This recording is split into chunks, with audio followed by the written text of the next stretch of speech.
جی ہاں، صرف ایک غلطی کی وجہ سے ایک پورے دیش کو 10 ارب امریکی ڈالر اور 200 جانوں کو گنوانا پڑا۔ یہ دھماکہ اتنا زیادہ تیز تھا مانو جیسے کوئی ایٹم بم گرا دیا گیا ہو۔ ایکسپلورنگ دا ورلڈ کی ویڈیوز میں ایک بار پھر سے خوش آمدید۔ ناظرین، لبنان دیش میں یہ دن بھی اور ہی دنوں کی طرح آیا تھا۔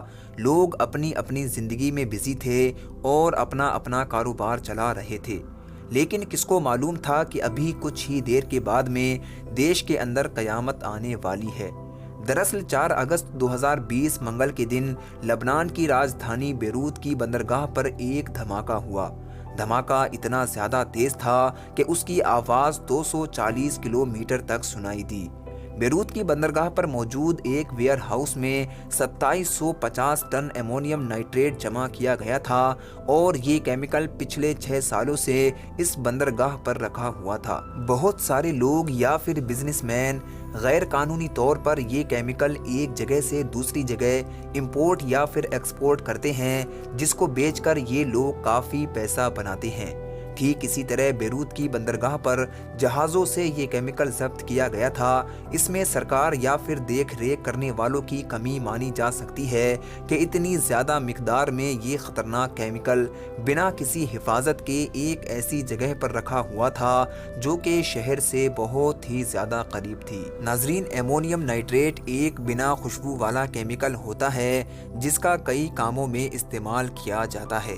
اس کو کھیتوں میں دوائی کے طور پر بھی استعمال کیا جاتا ہے اور پرانی بلڈنگز کو گرانے کے طور پر بھی۔ اگر کسی جگہ پر بہت ہی زیادہ مقدار میں یہ کیمیکل جمع کر دیا جائے اور اس جگہ کا ٹیمپریچر زیادہ ہونے لگے تو یہ کیمیکل بدلنے لگتا ہے۔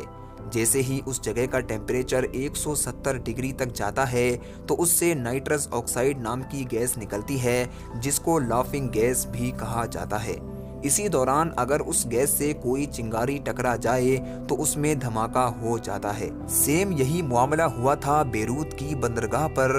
2750 ٹن کی مقدار میں یہ کیمیکل ایک ویئر ہاؤس میں رکھا ہوا تھا۔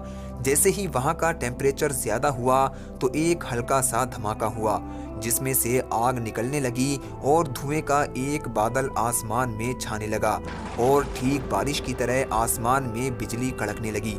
لوگ یہ سمجھ رہے تھے کہ کسی جگہ پر آگ لگی ہے، لیکن ان کو کیا معلوم تھا کہ قیامت ابھی باقی ہے۔ ناظرین، ٹھیک 6:08 پر بندرگاہ پر دوسرا اور سب سے بڑا دھماکہ ہوا۔ اس دھماکے نے پورے بیروت شہر کو ہلا کر رکھ دیا اور مڈل ایسٹ کا پیرس کہلانے والے شہر میں چیخیں ہی چیخیں سنائی دینے لگی۔ دھوئیں کی وجہ سے دن ہونے کے باوجود پورا شہر اندھیرے کے سائے میں چلا گیا تھا اور لوگوں کو سمجھ نہیں آ رہا تھا کہ آخر ہوا کیا ہے۔ یہ دھماکہ اتنا زیادہ تیز تھا کہ اس کا اثر نارتھ اسرائیل اور 240 کلومیٹر دور قبرص میں بھی محسوس کیا گیا۔ اس دھماکے میں لگ بھگ 200 لوگوں کی موت ہوئی اور 6000 لوگ زخمی ہوئے، جبکہ 10 ارب امریکی ڈالر کا نقصان ہوا اور قریب 3 لاکھ لوگ بے گھر ہو گئے تھے۔ اس دھماکے کے بعد میں پورے دیش کے اندر ایمرجنسی لگا دی گئی اور سرکار کے خلاف پروٹیسٹ کرنے والے لوگوں کو اور زیادہ موقع مل گیا۔ دراصل لبنان میں صدر عیسائی، وزیر اعظم سنی مسلمان اور اسپیکر شیعہ مسلمان ہوتا ہے اور اصل طاقت صدر کے پاس ہوتی ہے۔ بس اسی بات کے خلاف لوگ پروٹیسٹ کرتے ہیں۔ دھماکے سے پہلے لبنان کی اکانومی زیادہ تر بینکس پر ڈیپینڈ کرتی تھی اور باہری دیشوں کے امیر لوگ لبنانی بینکوں میں پیسہ جمع کیا کرتے تھے، لیکن دھماکے کے بعد میں سارے امیر لوگوں نے اپنا پیسہ بینکوں سے نکال لیا، یہاں تک کہ اعلیٰ ادھیکاری عام لوگوں کا پیسہ لوٹ کر دوسرے دیشوں میں چلے گئے، جس کی وجہ سے وہاں کی کرنسی کریش ہو گئی اور عام لوگ بھوکے مرنے لگے۔ ان ساری چیزوں کی وجہ سے 2020 میں پوری سرکار نے ریزائن کر دیا تھا۔ ہم دعا کرتے ہیں کہ لبنان ایک بار پھر سے خوشحال ہو جائے۔ امید ہے کہ یہ ویڈیو آپ کو انفارمیٹیو لگی ہوگی۔